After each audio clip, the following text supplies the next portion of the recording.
Film दिल बेचारा में नजर आ चुकी एक्टर। और ये तस्वीरें हम आपको दिखा रहे हैं बरेली से लाइव। मुख्यमंत्री योगी आदित्यनाथ कोविड कंट्रोल को लेकर लगातार आप जानते हैं कि दौरे कर रहे हैं और यहां पर भी वो समीक्षा कर रहे हैं, तमाम अधिकारियों से बातचीत कर रहे हैं किस तरह से कोविड को लेकर कदम बढ़ाने हैं। ये लगातार दिशा निर्देश वो जारी कर रहे हैं, तो स्वास्थ्य सुविधाओं का वो जायजा ले रहे हैं। बरेली से ये लाइव तस्वीरें हम आपको लगातार दिखा रहे हैं। मुख्यमंत्री योगी आदित्यनाथ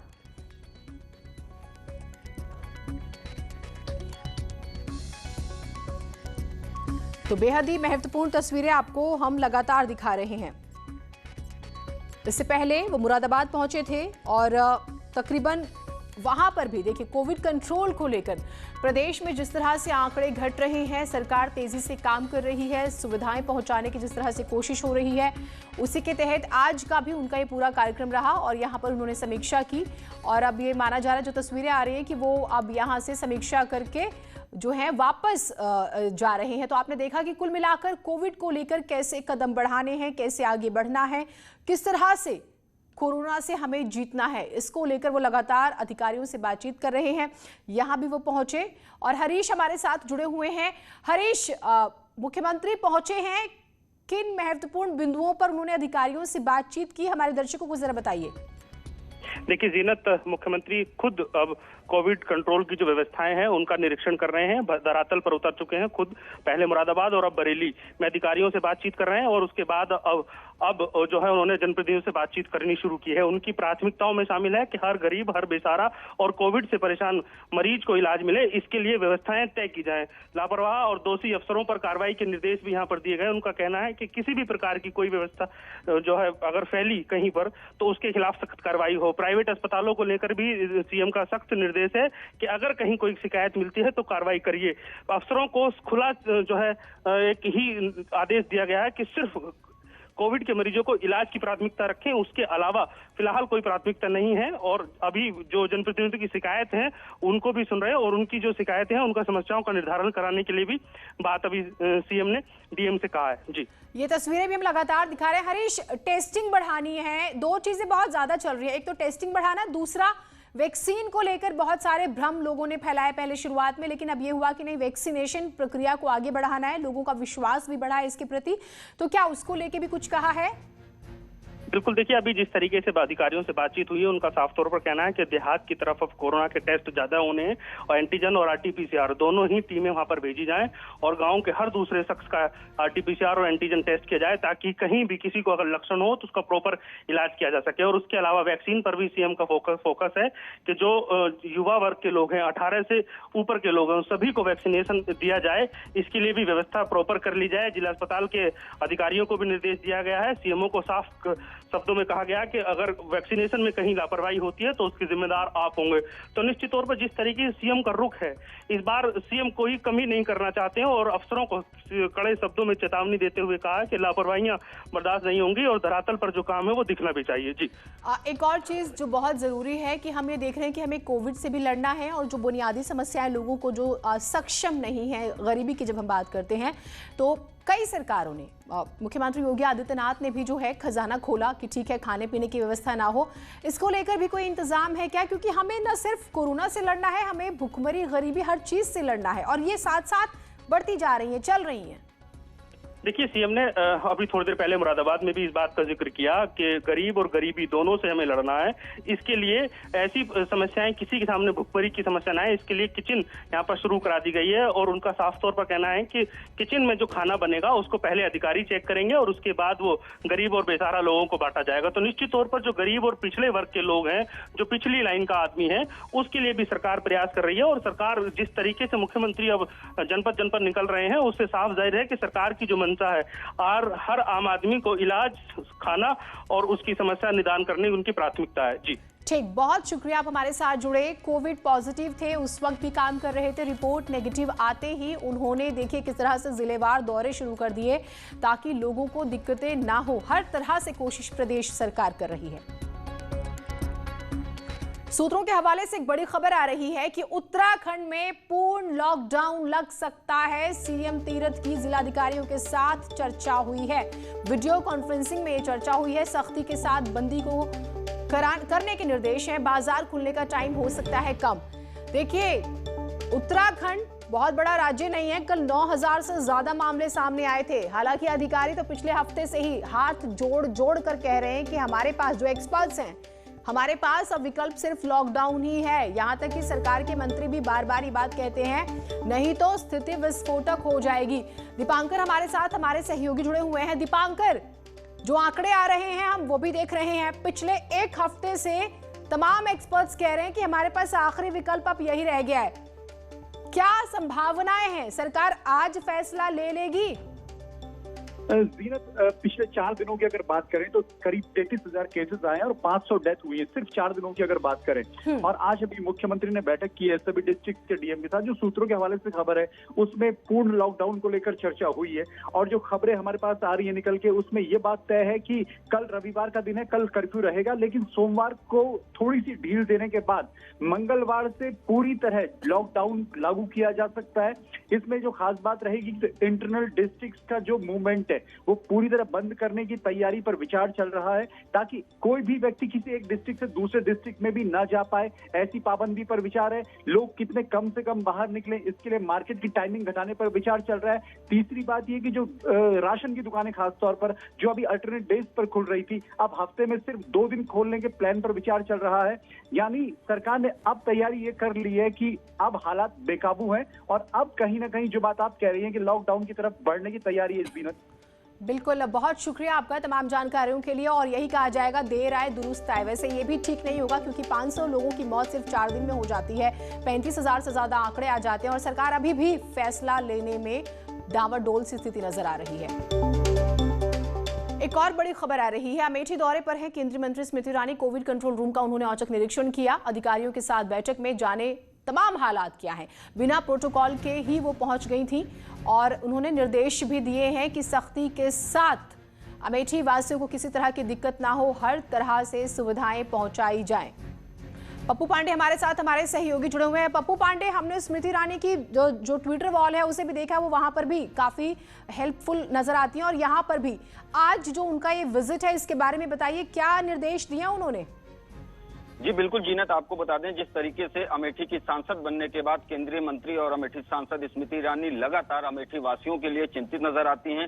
चाहे खुशी का माहौल हो या फिर गम का समय हो, हर समय उनके सुख दुख में खड़ी रहती हैं। आज अचानक बिना प्रोटोकॉल के स्मृति ईरानी अमेठी पहुंचती हैं और अमेठी के मुख्य चिकित्सा अधिकारी कार्यालय परिसर में स्थित कोविड कंट्रोल रूम में पहुंचती हैं, जहां उनके साथ डीएम, सीडीओ और एसपी समेत कई चिकित्सा अधिकारी मौजूद रहते हैं। इस दौरान अमेठी के लोगों के लिए इलाज की समुचित इंतजाम को लेकर बैठक कर उन्हें दिशा निर्देश देती हैं। इसके साथ ही कोरोना काल में अगर किसी तरीके की कोई लापरवाही मिलती है तो उस पर भी कड़ी कार्रवाई करने के निर्देश दिए हैं। ऑक्सीजन कंसंट्रेशन को और ज्यादा मात्रा में उपलब्ध कराने का आश्वासन दिया है कि जल्द ही अमेठी ऑक्सीजन कंसंट्रेशन पहुंचेगा, जिससे अमेठी वालों को किसी तरीके की कोई दिक्कत ना हो। इतना ही नहीं जीनत, आपको बता दें जिस तरीके से कोरोना गांव की तरफ रुख कर चुका है, तो अमेठी सांसद स्मृति ईरानी ने गांव की तरफ ज्यादा ध्यान देने के लिए बात कही है। डॉक्टरों की टीम लगाई गई है तो गांव-गांव जाकर इसकी बहुत जरूरत भी है। पंचायत चुनाव के बाद जिस तरह से गांव के हालात हुए हैं, गांव की तरफ ध्यान देना बहुत जरूरी भी है। लोग बीमार होते हैं रात को और सुबह उनकी डेथ हो जाती है, टेस्ट भी नहीं हो पाता, इसलिए इसको संजीदगी से लेना होगा। बहुत शुक्रिया पप्पू आपका तमाम जानकारियों के लिए। अस्पताल में भर्ती होने के लिए रिपोर्ट जरूरी नहीं है। कोविड रिपोर्ट की अनिवार्यता खत्म कर दी गई है। मरीजों को सहूलियत के लिए नियम में बदलाव, स्वास्थ्य मंत्रालय का एक बड़ा फैसला, बिना रिपोर्ट के भी मरीजों की भर्ती होगी। देखिए क्या हो रहा था, लोग टेस्ट कराते हैं, 3-3, 4-4 दिन रिपोर्ट नहीं आती है, तबीयत खराब होती रहती है, आप अस्पताल जाते हैं, अस्पताल वाले बोलते हैं जब तक रिपोर्ट नहीं आएगी आपको एडमिट नहीं किया जाएगा। और इस बीच बहुत ही दुर्भाग्यपूर्ण ये रहता था कि कई बार मरीजों की मौत हो जाती थी। तो ये एक बड़ा फैसला कि ये मैंडेटरी नहीं है। कई जगहों पे तो ये भी हुआ कि बिना आधार कार्ड के भी आपको एंट्री नहीं मिलेगी, तो उसको लेके भी मांग हो रही है कि भाई आप पहले, फर्स्ट प्रायोरिटी ये है कि जो मरीज है आप उसको इलाज दीजिए, आप नियमों में कुछ लचीलापन रखिए ताकि इंसान की जान बचाई जा सके।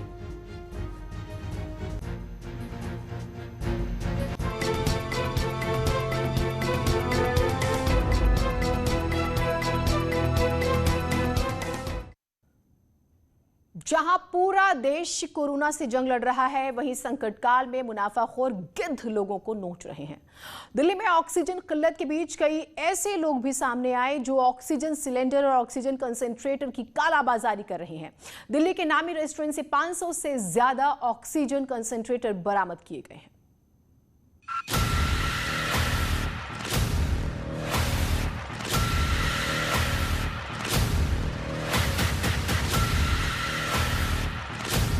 हिंदुस्तान में कहर बरपाता कोरोना।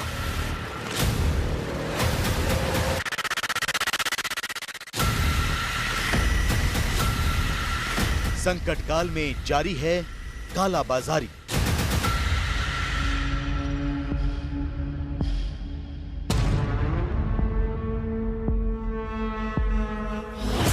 मानवता पर भारी मुनाफाखोरी।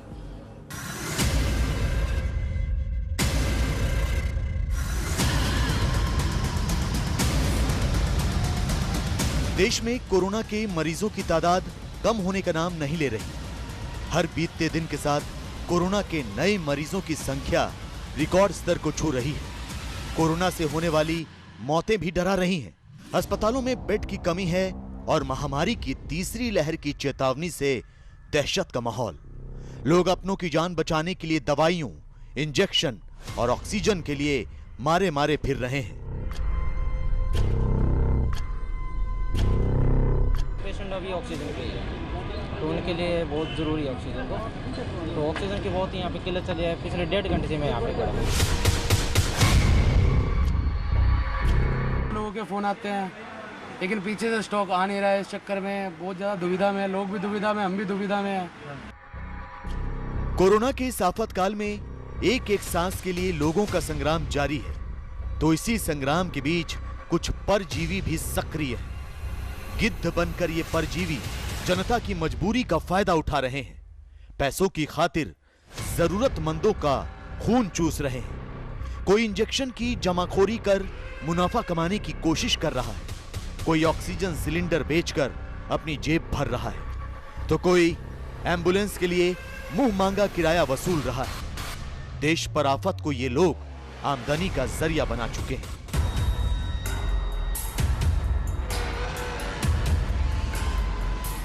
कोरोना काल के ऐसे ही गिद्धों का चेहरा हम रोज बेनकाब कर रहे हैं।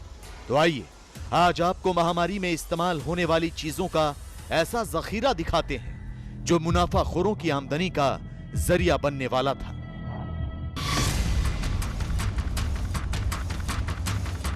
सैकड़ों डिजिटल थर्मोमीटर, सैकड़ों ऑक्सीमीटर, डिब्बों में बंद ऑक्सीजन कॉन्सेंट्रेटर। ये किसी दुकान की तस्वीरें नहीं है, बल्कि ये कोरोना काल के उन गिद्धों से बरामद की गई मेडिकल सामग्री का वो जखीरा है जिनका ये ऊंचे दामों पर सौदा कर मुनाफा कमाने की फिराक में थे। जरूरतमंदों को ये सामान बेचकर अपनी जेब भरना चाहते थे, लेकिन इससे पहले कि ये हर बार की तरह इस बार भी अपने मंसूबों में कामयाब हो पाते, दिल्ली पुलिस ने इन्हें धर दबोचा। दरअसल दिल्ली पुलिस को खबर मिली थी कि एक गैंग जीवन रक्षक दवाओं और उनसे जुड़े उपकरणों की कालाबाजारी कर रहा है, जिसके बाद पुलिस ने अपना जाल बिछाया। गुरुवार रात 9 बजे ग्रेटर कैलाश की एम ब्लॉक मार्केट में एक कार से 2 आरोपियों को गिरफ्तार किया। आरोपियों के पास से 10 oxygen concentrator, 3486 digital thermometer, 265 digital gun thermometer और 684 ऑक्सीमीटर बरामद किए गए। यही नहीं, इनके पास से 10 नेबुलाइजर और 82 प्लास्टिक पाइप भी मिले हैं। गौर से देखिए, आपके टेलीविजन स्क्रीन पर नजर आ रहे यही वो 2 गिद्ध हैं जो मुसीबत के इस दौर में भी मुनाफाखोरी कर रहे थे। यही वो इंसानियत के दुश्मन हैं जो लोगों की जिंदगी बचाने के लिए इस्तेमाल की जाने वाली जरूरी चीजों की कालाबाजारी कर रहे थे। तो आपको बता दें कि इन 2 आरोपियों में से एक का नाम सईद और दूसरे का नाम मुकीम है। दोनों दिल्ली के ही जामिया नगर के रहने वाले हैं। दोनों ने पुलिस के सामने अपना गुनाह कबूल कर लिया है और फिलहाल जेल भेज दिए गए हैं।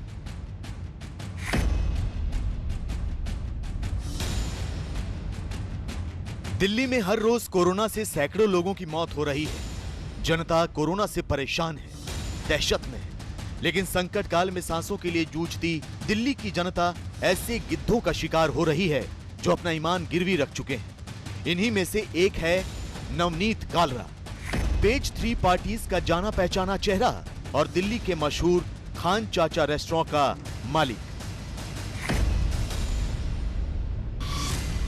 दरअसल दिल्ली में ऑक्सीजन सिलेंडर और ऑक्सीजन कॉन्सेंट्रेटर की कालाबाजारी की खबरों के बाद पुलिस खुफिया जानकारियों के आधार पर लगातार छापेमारी कर रही थी। इसी सिलसिले में दिल्ली पुलिस ने जब खान मार्केट के मशहूर खान चाचा रेस्टोरेंट में रेड मारी तो वहां से 96 ऑक्सीजन कॉन्सेंट्रेटर बरामद हुए। आप तस्वीरों में देख सकते हैं किस तरह रेस्टोरेंट के इस कमरे में ऑक्सीजन कॉन्सेंट्रेटर भर कर रखे गए। डिब्बों में बंद ये ऑक्सीजन कॉन्सेंट्रेटर चीन से मंगवाए गए थे, जिन्हें नवनीत कालरा ने ऊंची कीमत पर बेचकर मुनाफा कमाने का प्लान बनाया था। ऑक्सीजन की किल्लत से पूरी दिल्ली, पूरा देश परेशान है और ऐसे में कुछ मुनाफाखोर अब भी मुनाफे की सोच रहे हैं। ऐसे ही लोगों पर लगातार तबिश बढ़ा रही है दिल्ली पुलिस। और आज साउथ दिल्ली पुलिस ने खान मार्केट के प्रसिद्ध खान चाचा रेस्टोरेंट पे रेड डाली। यहां से उनको 96 कॉन्सेंट्रेटर मिले हैं, ऑक्सीजन कॉन्सेंट्रेटर मिले हैं। सिर्फ खान मार्केट का ये ही रेस्टोरेंट नहीं बल्कि एक और रेस्टोरेंट टाउन हॉल में भी 9 कॉन्सेंट्रेटर मिले हैं। बताया जा रहा है कि इसका मालिक नवनीत कालरा, जिसका नाम बताया जा रहा है, वो पेज 3 पार्टीज में एक आम चेहरा है, बड़े लोगों से उसके संबंध हैं। और ऐसे में नवनीत कालरा के 3 रेस्टोरेंट में केवल 2 दिन के अंदर 500 से ज्यादा ऑक्सीजन कॉन्सेंट्रेटर्स बरामद हुए हैं और 3 लोगों की गिरफ्तारी अब तक बताया जा रहा है कि इस पूरे मामले में हो चुकी है। नवनीत कालरा फरार चल रहे हैं। अभी तक की जो जानकारी आ रही है उसमें पुलिस ने बताया है कि बाहर विदेशों से, चाइना से इन कॉन्सेंट्रेटर्स को मंगवाया जा रहा था और यहां पर भारी मुनाफे के साथ कालाबाजारी करके, स्टॉक करके लोगों को बेचा जा रहा था। और ऐसे में 2 दिन के अंदर 3 रेस्टोरेंट से 500 से ज्यादा ऑक्सीजन कॉन्सेंट्रेटर पुलिस ने बरामद किए हैं और फिलहाल नवनीत कालरा की तलाश जारी है। लोगों की जिंदगी और सांसों का सौदा करने वाला नवनीत कालरा बहुत जल्द पुलिस की गिरफ्त में होगा। लेकिन हैरानी की बात यह कि सरकारों और पुलिस प्रशासन की सख्ती के बावजूद पिछले 24 घंटे में दिल्ली के 3 बड़े रेस्टोरेंट से 1-2 नहीं बल्कि 524 ऑक्सीजन कॉन्सेंट्रेटर बरामद हो चुके हैं। खान चाचा रेस्टोरेंट और टाउन हॉल रेस्टोरेंट समेत न जाने ऐसे कितने अड्डे हैं जहां से कोरोना काल के गिद्ध ऑपरेट कर रहे हैं। नवनीत कालरा और हितेश के अलावा न जाने ऐसे कितने लोग हैं जो लोगों से सांसों के बदले पैसे वसूल रहे हैं।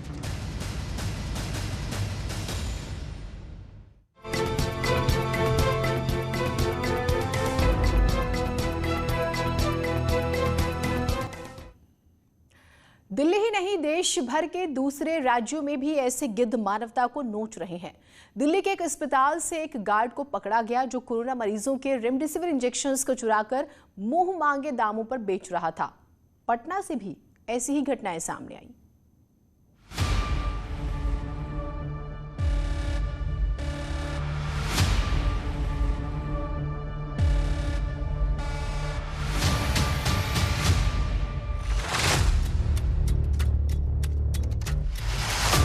इंसान ही इंसान का दुश्मन बन जाए तो क्या होगा? महामारी के इस दौर में भी इंसान अगर स्वार्थी बन जाए तो क्या होगा? जब समाज को एक दूसरे के साथ की जरूरत हो लेकिन लोग मुनाफा कमाने की होड़ में जुट जाएं तो क्या होगा? हाहाकार मचेगा, जरूरी सामान की किल्लत होगी, सरकारों की कोशिशें नाकाम होंगी। तो फिलहाल हिंदुस्तान में कुछ ऐसा ही होता नजर आ रहा है। कोरोना काल के गिद्ध एक्टिव हो गए और लोगों को नोच रहे हैं। तस्वीरें पटना की हैं। यहां की गांधी मैदान स्थित एक निजी अस्पताल में आर्थिक अपराध इकाई की छापेमारी चल रही है। आर्थिक अपराध इकाई को इस बात की सूचना मिली थी कि जीवन रक्षक दवाइयां यहां मरीजों को ब्लैक में बेची जा रही हैं। उसी के बाद आर्थिक अपराध इकाई ने गांधी मैदान पुलिस के साथ यहां छापेमारी की। अस्पताल से जीवन रक्षक दवाइयां भी बरामद की गई हैं। यही नहीं, 2 लोगों को हिरासत में लिया गया है और उनसे पूछताछ की जा रही है।